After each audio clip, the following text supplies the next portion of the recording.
Fala minhas amigas, fala meus amigos, tudo jóia? Eu sou Saulo Novaes e você está no Papo no Auge, um programa voltado à troca de ideias, gerando conteúdo muito inteligente por essas ondas sonoras, sempre um especialista por episódio, muito conhecimento sendo gerado de modo a amplificar a voz da ciência, a voz docente, a voz da educação. Esse é o nosso propósito. Vamos pro auge em 2026.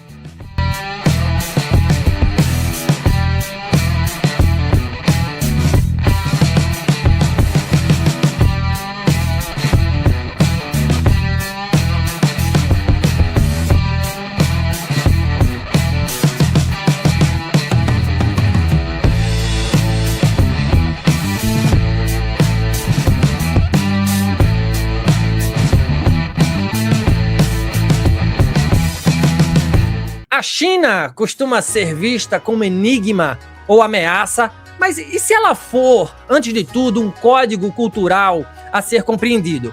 Neste episódio do Papo no Auge, conversamos com Theo Paul Santana, autor do livro O Brasileiro que Decifrou a China e criador do perfil do Instagram Destino China, para traduzir aqui pra gente a história, estratégia e mentalidade de uma das civilizações mais relevantes e influentes que conhecemos.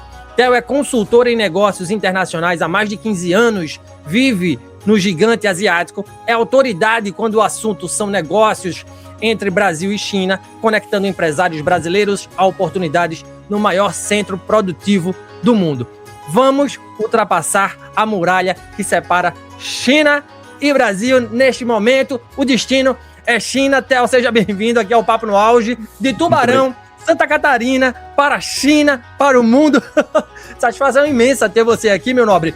Veja, para começo de conversa, quem é Theo Paul Santana? O que ele foi fazer na China? Quando surge o teu interesse pelo gigante asiático? Bem-vindo, meu nobre. Valeu, Saulo. Obrigado pelo convite e agradecer também aí para estar participando do Papo no Auge, né? O podcast de vocês aí. Conversar um pouquinho aí, trocar uma ideia, falar um pouquinho sobre China, sobre toda essa experiência que eu passei nos últimos 15 anos e ver o que a gente pode estar trazendo aí para o pessoal que está acompanhando aí o podcast. Mas vamos lá, eu costumo dizer que realmente eu sou brasileiro que decidiu prestar atenção para onde o mundo ele estava indo, né? Então, lá em 2010, eu vi que a China ela vinha crescendo bastante. E aí eu comecei, como qualquer jovem brasileiro, recém-formado na faculdade, procurando para onde ir, para onde seguir caminho, né? Então, inclusive na época, antes da faculdade mesmo, já tinha morado nos Estados Unidos, eu fazia aquele famoso work experience, que você vai durante a faculdade, trabalha nos Estados Unidos. Então eu já tinha um pouco dessa ideia do que realmente era os Estados Unidos, né? E trabalhava numa empresa automotiva, e a empresa automotiva estava vindo a quebrar, e eu falei, pô, vou para onde? E eu sempre trabalhei, tipo, com produtos que vinham da China, querendo ou não, era um produto que a empresa, ou americana, ou a empresa brasileira comprava, e eu falei, pô, o mundo tá indo nessa direção, né? E aí eu falei, vamos, por que não ir para a China e tentar explorar um pouco desse continente e desse país gigante? E aí acabei utilizando a China como outra direção pós a universidade, né? Então, realmente, vim para cá em 2010 e tentar mudar e descobrir um pouco aqui o que tem para entregar nesse país, né? Então, esse foi o passo inicial, mas desde lá, estamos aí até hoje. Muito massa, muito massa. Tu estás em que cidade especificamente, Theo? Normalmente eu fico em Xangai, mas eu fico rodando bastante o mundo, né? Então, eu fico bastante em Xangai, Dongguan, Europa. Brasil eu não tô desde 2010, mas eu fico viajando ao redor do mundo aí. E Brasil mesmo, eu vou só para quando tem alguma reunião com algumas empresas que a gente visita aí, ou também alguns eventos, e também toda a parte de família, mas a gente acaba se encontrando ao redor do mundo aí. Legal. Show de bola, meu amigo. Veja, dando prosseguimento aqui ao nosso bate-papo, você costuma dizer, eu acompanho bastante a tua página no Instagram, né? E você costuma dizer que a China precisa ser compreendida a partir da sua lógica civilizacional, né? E não apenas pela lente ocidental. Que erros estratégicos o Ocidente comete quando insiste em interpretar Pequim com categorias europeias ou estadunidenses, por exemplo? Quando a gente fala aí sobre a China, né, a gente tem que pensar na questão, por exemplo, é uma civilização que ela continua aí mais de 4.000 anos, então realmente tem muita história, né? Então a Europa, a gente viu, já passou por vários impérios, feudalismo e revoluções aí, guerras mundiais. Então a China ela também passou aí por várias rupturas também, que a gente mantém continuidade nessa civilização forte que é a China, né? Então a gente olha toda a questão política e sabe que tem sempre a questão do liberalismo versus o conservador, né? Então, a China, ela pensa um pouco diferente, então ela pensa na questão de estabilidade ela já tem muita história, ela já sabe o que aconteceu no passado e o que vem acontecendo no presente, então ela sempre está pensando nessa questão de estabilidade, harmonia social e também planejamento de longo prazo, né? Então sempre que eu continuo nessa narrativa, porque enquanto os países ocidentais aí muitas vezes eles mudam a direção a cada 4, 5 ou 10 anos, a China ela continua durante muito tempo, né? Então é interessante pensar como que funciona essa questão da lógica e ideologia chinesa, que está funcionando, querendo ou não, a gente vê a China crescendo nos últimos anos, né, e o que todo mundo fala na China é a questão, se ela continua crescendo, se ela está funcionando, por que os chineses vão reclamar, né? Então, em geral, se você entender a China, o que vem acontecendo aí, com certeza tem bastante para entender, né? E a China entende que trabalhando em longo prazo, ela com certeza vai conseguir dar continuidade nas ideias, no que elas vêm pensando aí. Show de bola. Veja, você falou em planejamento, a próxima pergunta é justamente sobre isso, tá? Porque a economia chinesa combina planejamento estatal robusto, mercado dinâmico. Estamos diante de um socialismo bem embasado, um capitalismo de Estado sofisticado ou de um modelo pós-capitalista ainda sem nome? E isso eu faço essa pergunta, eu faço, porque eu já conversei também muito com o professor Elias Jabbour, que hoje também é um especialista em China, morou na China, inclusive, e ele diz que o modelo chinês é algo único no mundo. Na tua visão, qual é a China que a gente tem? Realmente é difícil botar isso nos rótulos tradicionais que a gente tem aí, não tem como fazer uma comparação com nenhum país no mundo, então não é um socialismo clássico como ele foi pensado aí no século XX, então realmente eles também, não é um capitalismo liberal no modelo americano que a gente conhece, né? Então a China ela construiu algo híbrido que é extremamente pragmático, ou seja, existe planejamento estatal robusto, sim, a China investe muito, o governo ajuda demais, ela que define principalmente os setores estratégicos que a gente conhece hoje já, como semicondutor, como veículos elétricos, como inteligência artificial, baterias, infraestrutura. Então, realmente, o que é tudo estratégico dentro da China, realmente o governo ele vai estar ajudando, querendo ou não, né? Então, essa é uma das grandes diferenças, que às vezes os países normalmente acabam não utilizando esse modelo de planejamento, mas mesmo assim existe uma competição feroz dentro do setor privado. Então, se a gente pegar empresas, por exemplo, como o Alibaba, o Huawei, o BYD, a Tencent, todas essas nasceram em um ambiente altamente competitivo. Então, o que significa dizer isso? Cara, é chamado de capitalismo de Estado, estratégico como característica chinesa, né? Então, mas ele orienta o mercado. Então, existe sim startup, existem empresas que estão criando, porque se focasse somente no Estado, com certeza essas empresas não iriam rodar como rodam e o que acontece hoje. Então, a gente vê muitas empresas crescendo na China e funciona muito bem, né? Então, ela funciona como um maestro e tem a orquestra que vai tocando ali no fundo, que são essas empresas que não tocam todos os instrumentos, mas define a direção que a música vai, né? Então, se tu me perguntar se é um socialismo, não é no sentido clássico que a gente conhece, a distribuição de tickets, essas coisas que a gente tem em mente, não. Se é um capitalismo liberal, também não é. Então, cara, eu chamo que é um modelo próprio que o mundo tem que estudar e tem que entender, né? Então, não existe uma definição exata para isso, mas é um ponto realmente... é o que eles utilizam, né? Então, não é nenhum socialismo, não é nenhum capitalismo, mas só indo para a China, morando na China e conhecendo a China que vocês vão entender o que realmente é essa transformação econômica chinesa, né? Bora conhecer a China, vamos conhecer a China. Vê, vamos falar sobre o Partido Comunista Chinês, que é frequentemente apontado, visto no Ocidente como obstáculo à liberdade econômica. No entanto, a China produziu algumas das maiores empresas do mundo nas últimas décadas. Isso também ficou aí patente, né, na sua fala anterior. O partido é freio, motor ou ambos ao mesmo tempo. Indo além, Nobre, o debate sobre democracia liberal versus modelo chinês costuma ser tratado como dicotomia moral. Mas, economicamente, o que explica a eficiência decisória da China em comparação com democracias fragmentadas? O que o partido chinês tem para ensinar ao Ocidente nesse sentido, Telpo? Vamos lá, então. Quando a gente fala sobre o Partido Comunista Chinês, né, é sempre um obstáculo. Então, a gente fala da questão, liberdade econômica. A primeira coisa que a gente fala vamos olhar, então, realmente para fatos, né? Então, na última década, a China, ela criou algumas das maiores empresas do mundo, como a gente conversou aí. A gente tem a Huawei, que é uma empresa gigantesca que está tendo bastante conflito com os Estados Unidos. Tem a Tencent também, que ela é muito famosa, principalmente pelo WeChat. Grande maioria hoje dos aplicativos de game que a gente conhece no mundo são criados pela Tencent, então é uma gigante, ela que cuida bastante de quase todos os pagamentos aí, em geral, da China, também junto com a Alibaba, que eles têm uma plataforma muito grande na China, que é o Alipay, que hoje todos os chineses têm o Alipay instalado no celular para fazer pagamento, né, já que o pagamento hoje ninguém mais utiliza cartão de crédito, usa cartão de crédito linkado, mas não usa pouco físico, cada vez menos, né, então o pagamento ele é todo digital. Tem a BYD que está montando fábrica aí no Brasil também, que é gigante, então a gente tem muita empresa. Então, isso aqui não acontece simplesmente em um ambiente onde a economia é totalmente sufocada, né? Então, onde entra o partido como obstáculo disso? Eu diria que ele é o motor, então, que você falou mesmo, ao mesmo tempo, né? Então, realmente é uma direção estratégica que eles utilizam. A China, ela, com certeza, alinha aí financiamentos, toda a parte de infraestrutura, universidades, política, toda essa questão ainda continua sendo do governo, mas o partido ainda entende que alguns setores eles são estratégicos, né? Então, é difícil explicar exatamente como funciona qual que é a eficiência decisória da China. A gente tem aí tempo, alinhamento, então é difícil. Eles pensam em executar projetos de 10, 30, 40 anos, então não é um julgamento moral, isso aí não é um julgamento moral, né? É uma estrutura institucional, digamos, diferenciada. Veja só, essa pergunta não está no roteiro, mas vou fazê-la porque me bateu a curiosidade. Você é um brasileiro que está na China há mais de 15 anos. Como é que foi? E tem a ver com a próxima pergunta. Como é que foi para ti esse choque cultural? Eu já vi que você fez alguma fala no teu perfil no Instagram, Destino China, mas como é que foi? Para quem não te conhece, como é que foi esse choque cultural que a gente sabe que tem, né? Para você?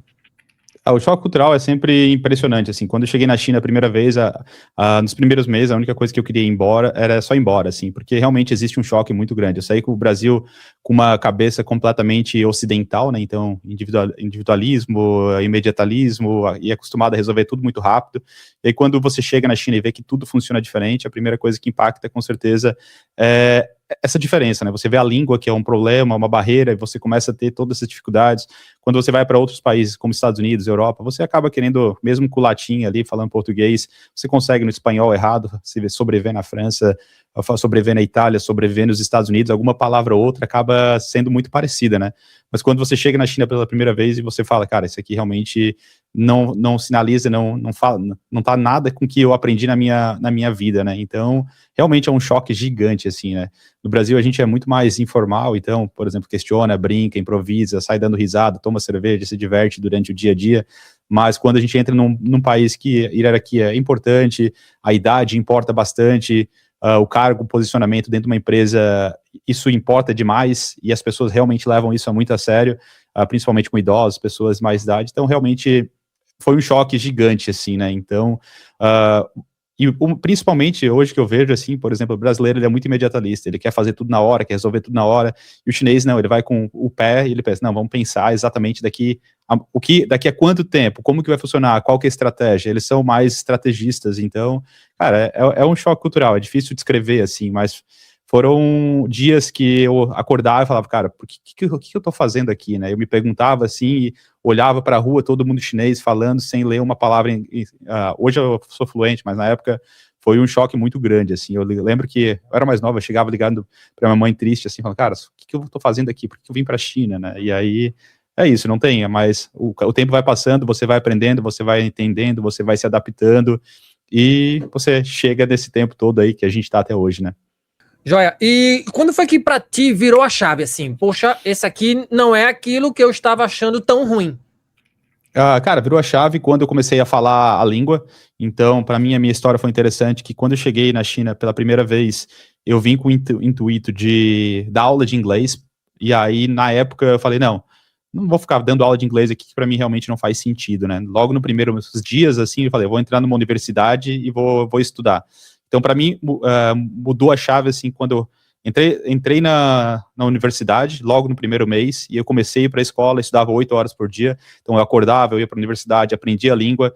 Quando eu comecei a entender um pouco das palavras em chinês, entender como é que o povo se comunicava, cara, isso foi uma porta de abertura para mim. Então, eu acho que eu comecei a me adaptar com a China quando eu comecei a entender a mentalidade chinesa e como utilizar a língua para me comunicar, escutar e devolver a palavra, entendeu? Então, acho que esse foi uma chave de virada. Então, nos primeiros 6 meses foram tristes, mas tentando recuperar, peguei a fluência na língua, entre 6 a 1 ano, eu estudava quase 12, 14 horas por dia. Aí eu lembro, tipo, eu tenho uma imagem na minha cabeça, eu chegando num determinado local, pedindo uma água em chinês e a pessoa me entendendo e me respondendo. E eu falei, cara, Então, agora as coisas vão funcionar a partir de agora, né? Mas isso demorou uns 6, 7 meses para começar a entender a parte lógica do país. Muito legal. E para mim, que sou um profissional formado em letras, que dei aula de língua portuguesa, língua espanhola há muito tempo, então, cara, isso aí para mim é um prato cheio, me abre muitas inferências, me faz, né, ter muitas inferências a partir da tua fala. E continuando nessa área, pode falar, Theo. Não, sim, claro, com certeza. Acho que é importante, assim, tu imagina, não sei exatamente que tipo de ensino, se é para criança ou infantil, mas quando a pessoa começa a ler e começa a entender que aquela palavra que ela tá lendo faz sentido, cara, mesmo a gente sendo adulto ali, né, já com formação na faculdade e tudo, mas quando a gente vê que aquela palavra faz sentido, que aquela escrita tem um significado, cara, é uma porta de abertura gigante. Então, independente do país, se é China, ou se é Rússia, ou se é África, ou se é o continente africano, independente, cara, sempre eu acho que a letra, a língua, a leitura, o aprendizado é muito importante e acaba transformando completamente o cérebro e a maneira que a gente pensa as coisas, né? Total. Eu tinha uma professora na faculdade que ela dizia o seguinte: entender uma língua estrangeira é abrir portas e entender uma nova forma de pensar. Isso aí nunca mais saiu da minha cabeça quando ela falou isso. Sim. Ô, Theo, vê só, continuando nessa seara, dessa última discussão nossa, a China, ela pensa em ciclos longos, quase históricos, e fazendo um paralelo com o Brasil, que é preso, muitas vezes você falou isso, né? Preso ao curto prazo, sobretudo eleitoral. A gente vai ter eleição esse ano aqui no Brasil. O Brasil tem condições reais, Theo, de dialogar estrategicamente com um país que planeja em décadas. Não é um choque cultural muito grande? Como é que a gente estreita, você que leva muitos empresários para a China, como estreitar ainda mais essa relação, mitigando embates culturais? Se o Brasil quisesse aprender algo concreto com a China hoje, qual seria a lição mais desconfortável para nossas elites políticas e empresariais aceitarem? Legal. A China, ela pensa muito nessa questão de ciclos longos, né? Então, quase que históricos. Elas trabalham aí entre 10, 20, 30 anos. Tem o famoso plano quinzenal, que eles chamam, que a cada 5 anos eles mudam ali, e aí realmente você consegue planejar o que a China vai acontecer nos próximos 5 anos. Então, eles têm esse planejamento, né? E o Brasil, muitas vezes, opera em ciclo eleitoral, né? De 4 anos, que a gente sabe. Então, isso cria realmente um desalinhamento natural. Não é algo... É bom, mas também pela questão da democracia que a gente tem, a liberdade e tudo mais, mas a pergunta importante não é simplesmente se o Brasil tem condições reais de negociar com a China. A resposta é claro que tem, sim, sem dúvida. O Brasil é estratégico para a China, não tem como, se a gente levantar números, a gente sabe que hoje a China é o maior parceiro comercial do Brasil, então a gente somos gigantes aí na questão de alimentos, energia, mineração, agronegócio. Então a China ela precisa muito do Brasil, quanto o Brasil também precisa da China. Então não é só a China que depende do Brasil, não. A China depende pela questão dos pó de ferro que ela compra da gente, da parte de soja, toda a parte de agronegócio, tem muita coisa. Então não tem como dizer que um depende do outro. Eu acho que trabalhando junto, então eu acho que para estreitar essa relação entre Brasil e China, eu acho que tem 3 coisas que são importantes. Primeiro, tá preparado. Eu acho que a gente tem que entender um pouco mais dessa cultura chinesa, que é o quê? Que falar a língua deles, saber realmente como que funciona um bom relacionamento, que o relacionamento, ele muitas vezes na China vem antes do negócio. Então a gente tem uma palavra em chinês que chama guanxi, que mostra que é muito importante você criar esse relacionamento com terceiros, independente se é no ramo de negócio ou também no ramo político. Então, esse relacionamento ele é muito importante, né? Então, a previsibilidade também é o segundo ponto que eu acho muito importante. A China, ela valoriza estabilidade, então, principalmente compromisso de longo prazo. Então, essas mudanças que acontecem bruscas, normalmente eles passam uma insegurança para o país. Imagina se eles estão comprando um determinado commodity da gente durante um período muito longo e do nada troca toda essa questão política e cria um embargo para a exportação desse tipo de produto, né? O que acontece, cara, não é um país que não existe uma estabilidade. Então, eles gostam muito dessa questão de previsibilidade. O terceiro, eu acho que é a visão do projeto nacional, ou seja, a China realmente ela negocia pensando em décadas. Então, o Brasil ele precisa definir que não é simplesmente uma relação bilateral. A gente tem que ter fornecedor de commodity para pensar e também parcerias tecnológicas e tudo mais. Então, esse choque cultural existe sim, mas acredito que, se bem administrado com profissionalismo e realmente entender quem realmente é a China e criar uma estratégia, com certeza vai ter bons resultados. Joia. Quando você leva os empresários aí para a China, assim, na boca meio, no cafezinho, o que é que eles relatam para ti? Qual é o maior gargalo para eles? Cara, o maior gargalo é a alimentação, eu acho. Então, se falar assim na questão, eu digo na alimentação porque quando eles vêm aqui, eu tô ali tomando café com eles, cara, é muito difícil adaptar a alimentação chinesa com a alimentação básica que a gente tem no Brasil. Hoje a gente gosta do feijão, do arroz, de uma farofa, de um pedaço de carne, de uma salada. Tudo isso na China vai existir se você for em grandes... Hoje em dia, em qualquer grande cidade, hoje você vai encontrar restaurantes de altíssimo padrão de qualidade, você vai encontrar isso, mas também você não, por questão financeira, você não vai lá todo dia, né, porque realmente é mais caro ter acesso a isso, mas você consegue os melhores vinhos franceses, os melhores restaurantes, não é um problema isso, mas no dia a dia, se for tomar um cafezinho, eu acho que o que eles mais reclamam, primeiramente, a alimentação, e segundo, eu acho que um ponto é a questão, o quanto a China está evoluída na questão de infraestrutura e tecnologia que eles nunca imaginaram. Então, eles não conseguem ter a imaginação de como a China está avançado comparado com as informações que eles têm na mídia. Então, o empresário que chega comigo, ele passa 2 dias visitando alguma fábrica, eles olham ali, eles falam, cara, isso aqui não era o que eu imaginava, é muito melhor do que eu imaginava. Então, essa surpresa só acontece quando eles vêm para cá e vê que o trem que você pega de Xangai para Pequim leva 4 horas, se faz um raio de 1.500 quilômetros, então a parte de rodovia, a parte de automatização de pagamento, então eles olham para mim e falam, cara, isso aqui não é nada que eu imaginava, é muito melhor, e só vindo para cá realmente para você conseguir entender o que realmente é a China de verdade, né? Olha aí, vamos para a China, destino China. Bora junto. Bora junto. Ó, vê só, você fala em entrevista recente, eu estava lendo algumas matérias com você, que a desaceleração do crescimento chinês não é um sinal de esgotamento estrutural, e sim uma transição natural de uma economia industrial, exportadora, para uma potência de consumo e tecnologia. Em que medida, Theo, essa mudança ela fica evidenciada? Quais são os próximos passos chineses para manter sua economia firme e alçar ainda mais influência global? A nova Rota da Seda é um caminho sem volta, meu amigo? Vamos lá, então. Vamos começar pela Rota da Seda, né? Então, a Rota da Seda é uma história interessante, que ela já vem lá do passado. Então, a gente sabe que Marco Polo vinha para cá e ele buscavam os commodities, as especiarias e mandavam para a Europa. Então, tem muita coisa interessante. Mas a nova Rota da Seda é o quê? É tentar facilitar esse transporte marítimo, ou rodoviário, ou ferroviário da China para o mundo, né? Então, essa desaceleração da China realmente ela acontece, mas não é um colapso, né? Ninguém consegue, durante quase 30 anos aí, a China ela cresceu taxas de 2 dígitos gigante, então nenhuma economia do tamanho como a China consegue sustentar isso para sempre, né? Então, eu lembro que eu cheguei em 2010 aqui, o PIB estava crescendo 10% ao ano, e aí, cara, realmente os números iam crescendo, fala, pô, um dia isso aqui vai parar, né? Então, a China, ela tá saindo de um modelo que é baseado na indústria pesada, que é o quê? Que aquele produto, a gente, quando chegava, olhava para o céu, era uma poluição gigante, assim, tipo, 2010, eu tinha que olhar no aplicativo todo dia antes de sair de casa se eu iria usar máscara ou não. Então, essa industrialização pesada da China, ela está mudando, né? Então, ela está tentando mudar um pouco essa questão de baixo custo para uma exportação aí mais de alta qualidade, digamos, né? O que a Alemanha produz hoje, o que os Estados Unidos produz hoje, e sair um pouco dessa questão barata, né? Então, e também a construção imobiliária que vem mudando bastante, aumentando toda a parte de economia, né? Então, tem 3 pilares, eu acho que a China está trabalhando para melhorar toda essa questão. O primeiro é o consumo interno. Consumo interno, querendo ou não, é tentar trazer os produtos que são produzidos nacionalmente e mandado para outros países, mas botar isso para dentro da população. Então, hoje você consegue perceber que a qualidade dos produtos dentro da China melhorou demais, assim, desde uma coisa simples como um canudo numa loja de suco ou numa embalagem de um produto que você recebe em casa, tudo assim mudou demais. Então, eles estão focando muito nessa questão interna do país, que é algo que é importante.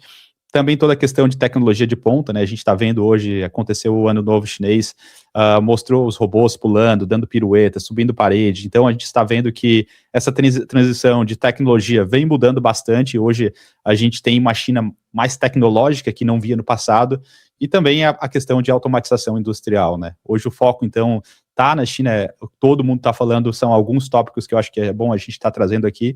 Primeiro é o semicondutor. Então, hoje a China, querendo ou não, tem dependência do semicondutor de Taiwan, de outros países em geral. Então, o semicondutor é algo que a China está focando. Inteligência artificial, a gente sabe que já tem alguns modelos de inteligência artificial, como o DeepSeek, que estão competindo com outros modelos, como o próprio ChatGPT ou o Cloud, entre outros que tem dentro dos Estados Unidos, e também na questão de veículos elétricos, que hoje a China não precisa nem mais comentar sobre veículos elétricos, ela já dominou o mercado mundial.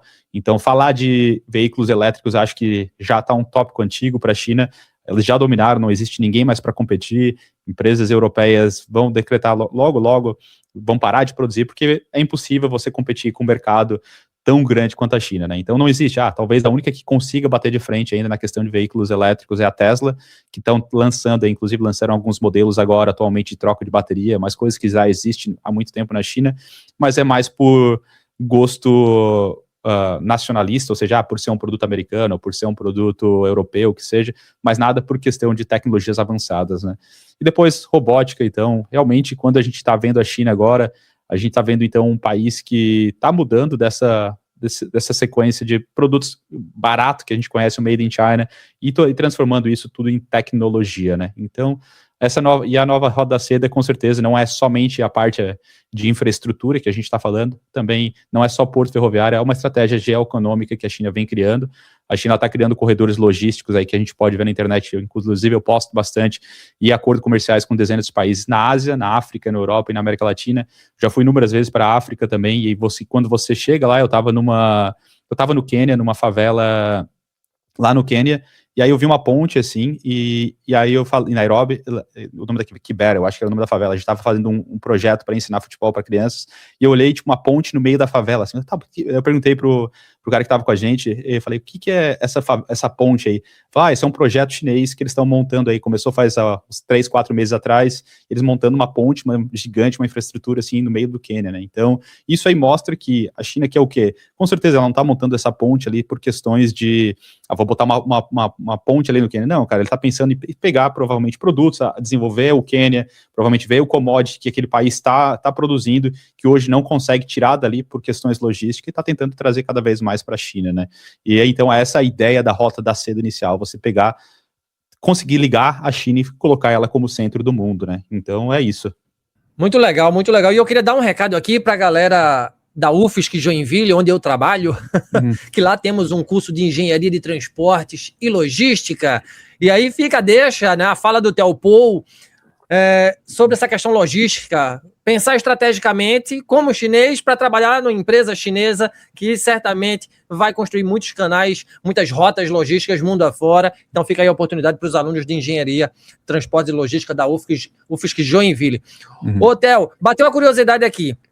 A China é muito grande, gigante, um mercado imenso, influência lá em cima, batendo cachorro grande aí, os Estados Unidos.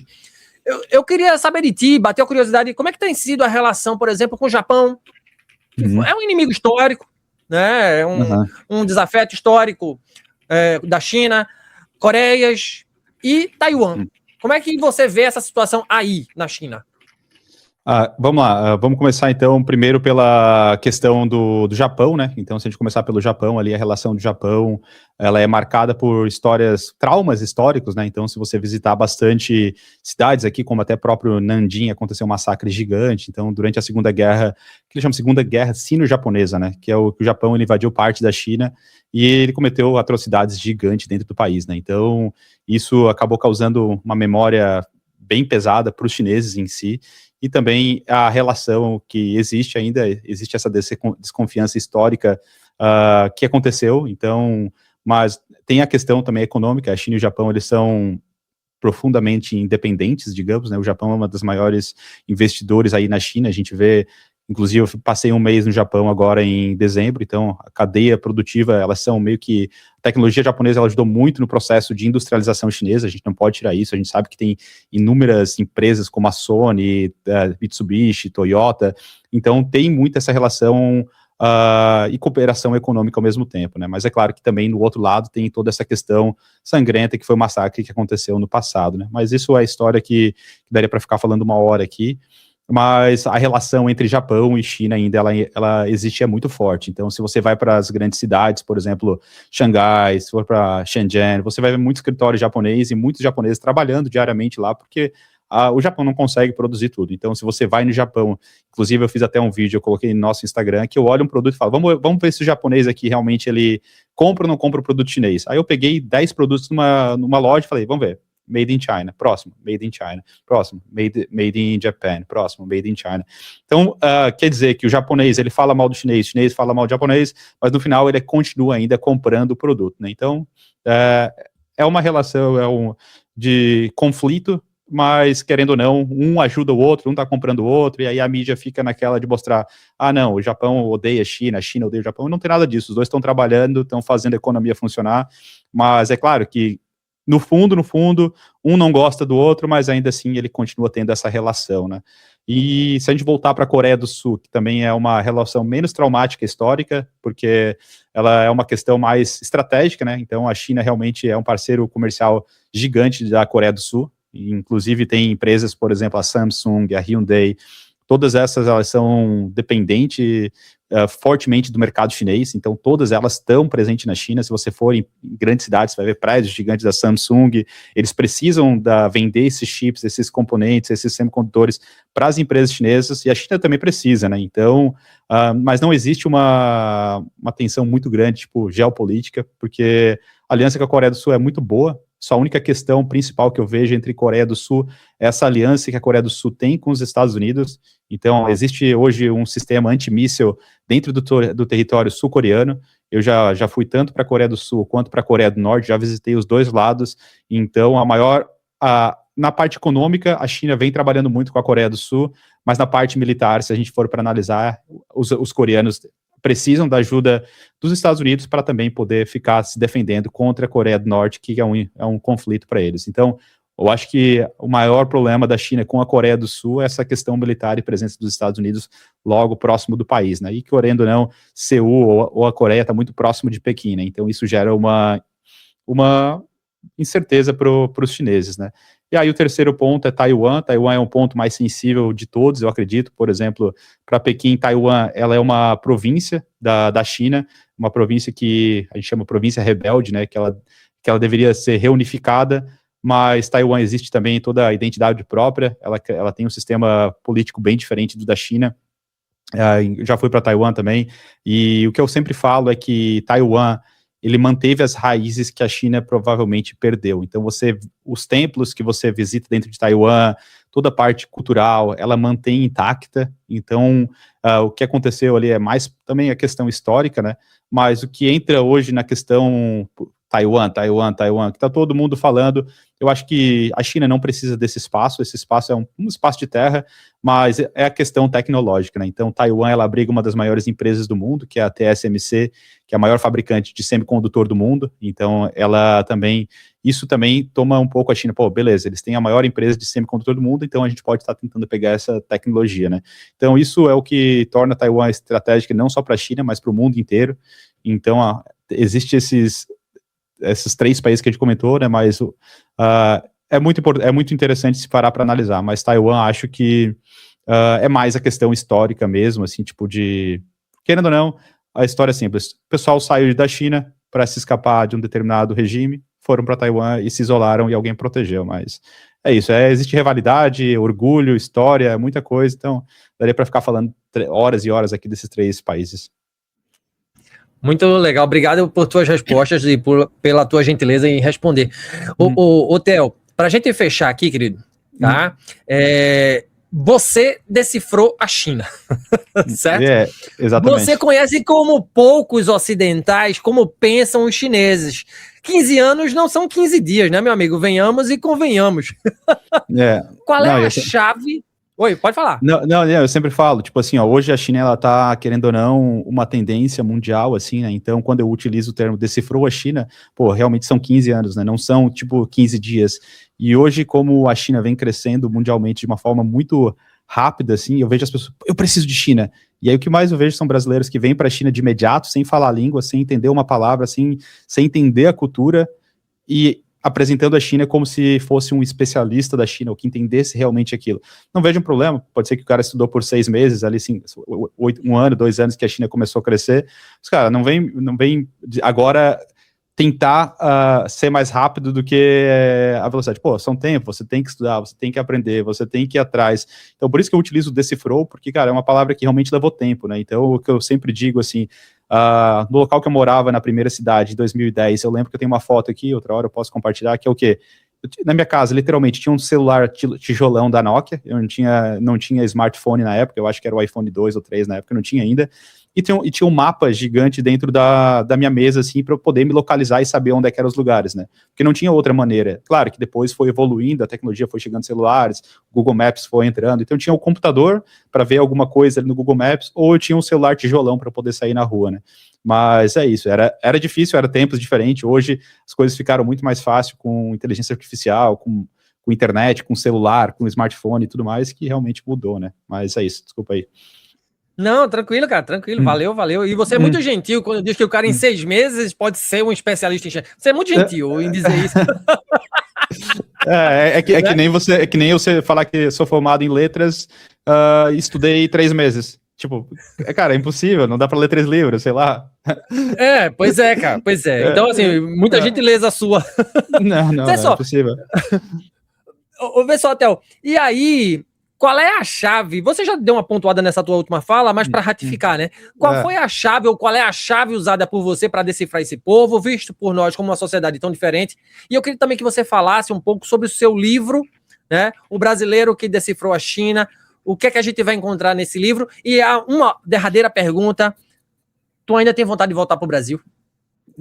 Não, tranquilo. Então vamos primeiro conversar com a mais interessante aí, que é voltar para o Brasil. Hoje eu sou casado com uma chinesa, né? Então eu tenho minha filha também, que ela é chinesa, a língua que a gente fala em casa é o chinês.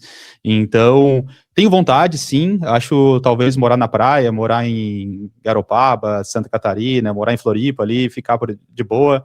Mas por um período, assim, eu acho que eu sou uma pessoa hoje que já sou do mundo, então não sei se eu me adaptaria a ficar em um local único. É claro que tem a questão que minha filha hoje ela tem 2 anos, então eu tenho que me estabelecer em algum lugar para a educação dela, mas para o Brasil eu tenho família, minha mãe está aí, eu tenho algumas irmãs que também moram em Santa Catarina, em Tubarão ali, tem uma outra que mora nos Estados Unidos, então tenho vontade, mas não é uma decisão só minha, né? É uma decisão, acho que pensada em família. Tenho que ver com a minha esposa se realmente ela tem interesse, ela gosta do Brasil, ela gosta de férias para o Brasil, é muito bom, principalmente esse período que a gente conhece agora, que a gente está aqui no final do ano, início do ano ali. Então, é a melhor época do ano. A gente vai para a praia, toma caipirinha, fica de boa, vai, surfa, pega uma onda, sai para andar de skate, dá uma volta. Cara, é bom demais, mas a gente sabe que essa não é a realidade, né? Quando o pessoal realmente tem que trabalhar, tem que voltar para casa, colocar o que todo ser humano faz, né, cara, daí realmente eu não sei se eu teria, né, mas por enquanto tô feliz onde eu tô, gosto da minha família, tô tranquilo, vou bastante pro Brasil, inclusive vou lançar o livro que a gente vai falar sobre, que é o Decifrei, que eu decifrei a China, na verdade, que a gente tá falando, né, então, é isso, primeiro ponto eu acho que é esse, e a China realmente não é um enigma místico, né, ela é uma civilização lógica, então tá ali faz tempo, então, eu falei decifrar a China porque simplesmente foi o modelo que eu utilizei para aprender. Então eu parei, observei, comecei, vim, entendi, interpretei, e nesse livro eu conto literalmente toda essa minha jornada de aprender como que o mandarim me ajudou a mudar completamente esse jogo, porque realmente como é que foi o aprendizado dessa língua, como que eu cheguei na China, como que eu fui de uma cidade para outra, qual que foi a diferença entre a minha primeira cidade que eu visitei, que eu morei na verdade, que foi Zhengzhou, depois eu fui para Pequim, como que eu comecei meu mestrado em Pequim, como que eu fui numa universidade, como que eu ganhei uma bolsa de estudos dentro do governo chinês, como depois eu comecei a trabalhar para multinacionais alemãs em Xangai. Então eu conto um pouco desde a minha história da chegada, é mais um enredo contando da minha chegada até os momentos atuais, passando por diversas cidades que eu morei na China, né? E depois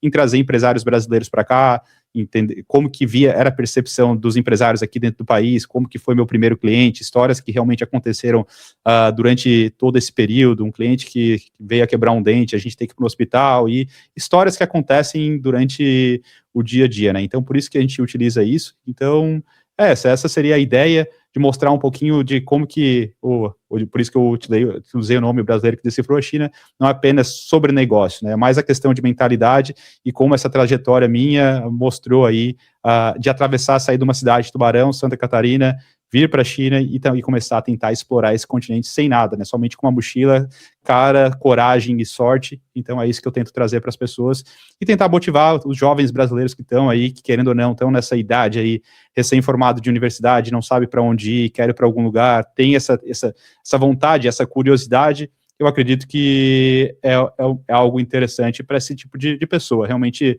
tentar mudar um pouco essa mentalidade, sair um pouco desse mundo corporativo, que é o que a gente faz, a gente vai para uma universidade, a gente estuda no período de 4 e 5 anos, sai da universidade e aí vai para o mundo corporativo, trabalha 10, 15 anos, se aposenta, sei lá, depois de 20, 30 anos, sei lá, se aposenta e aí acaba a vida, né? Então, acho que é mais para instigar essa curiosidade do jovem brasileiro, até das pessoas que têm 30, 40 anos, que querem sair e explorar o mundo. Eu acho que não existe uma idade, mas é isso que eu tento mostrar nesse livro e essa transformação que eu vivi nos últimos 15 anos.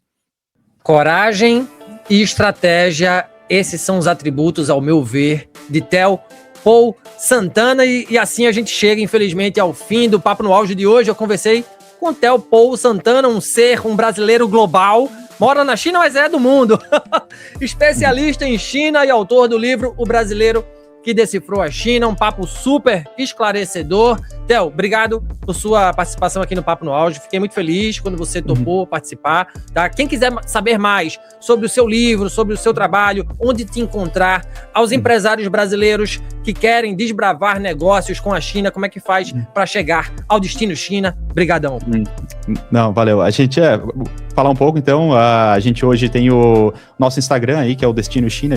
Eu conto bastante fatos interessantes, não simplesmente só defendendo a China, mas também criticando. Eu acho que eu não sou aquela pessoa que vem só querer falar coisa boa. Não, a China também tem seus problemas, então eu tento mostrar tanto o lado construtivo, positivo, que a gente tem que utilizar isso como fonte de inspiração, e também como o lado negativo, com problemas que existem, querendo ou não, e é isso que eu tento mostrar, né? Então, não sou aquele cara que, mesmo dando esse tempo, que só fica defendendo a China, nada disso, pelo contrário, eu também gosto de mostrar o lado crítico, então eu acho que isso que acaba engajando bastante com as pessoas. Então, o Instagram é uma fonte, e para o empresário brasileiro que vem para cá, a gente tem o nosso site também, que é o destinochina.com. Lá eu tem todo o suporte que a gente dá para os grandes empresários aqui, a gente recebe eles, faz toda a parte do que eles precisarem, desde toda a dificuldade que existe dentro do mercado chinês, é o que realmente a gente faz, né? Então, meu foco não é ser aquele famoso atravessador que só faz atravessar um negócio de alguém, pelo contrário, a gente está aqui para ajudar, para quem tem dificuldade, para quem realmente precisa de alguém que tenha experiência e conhecimento dentro do mercado chinês. É isso que a gente faz, é isso que a gente está trabalhando aí durante todos esses 10 anos. Então, eu tô há 15, mas também fui para a universidade, então vamos considerar 10 anos aí de trabalho intenso, né? Mas é isso. Então, a grande maioria dos empresários do mundo, do Brasil hoje, quase todos já passaram pela minha mão nos últimos 15 anos aí, eles vieram para cá, já recebi inúmeros empresários, até políticos, que daria para ficar horas e horas conversando com vocês aqui. Mas é isso, procura a gente aí no site, destinochina.com, no Instagram, e no YouTube também eu conto bastante, e que tem bastante seguidores ali, que eu mostro a trajetória das nossas viagens que a gente faz aí pela China. Mas acho que é isso. Valeu demais. Obrigado mais uma vez, querido. E se você gostou desse conteúdo, não esqueça de avaliar o podcast Papo no Auge nos principais agregadores de áudio. Nos siga nas mídias sociais, no Instagram, @Papo no Auge, no LinkedIn, Saulo Novaes. Compartilhe nosso programa em sua rede de amigos. Estamos integralmente nos tocadores de podcast e também no YouTube. Se você quer ser um parceiro do Papo no Auge, se associe ao nosso programa por meio da plataforma Catarse de financiamento coletivo e nos ajude a conversar com mais gente boa, como Theo Paul Santana, de Tubarão, Santa Catarina, para o mundo. Um grande abraço para você e bora pro auge, galera. Valeu. Valeu, um abraço, pessoal. Tchau, tchau.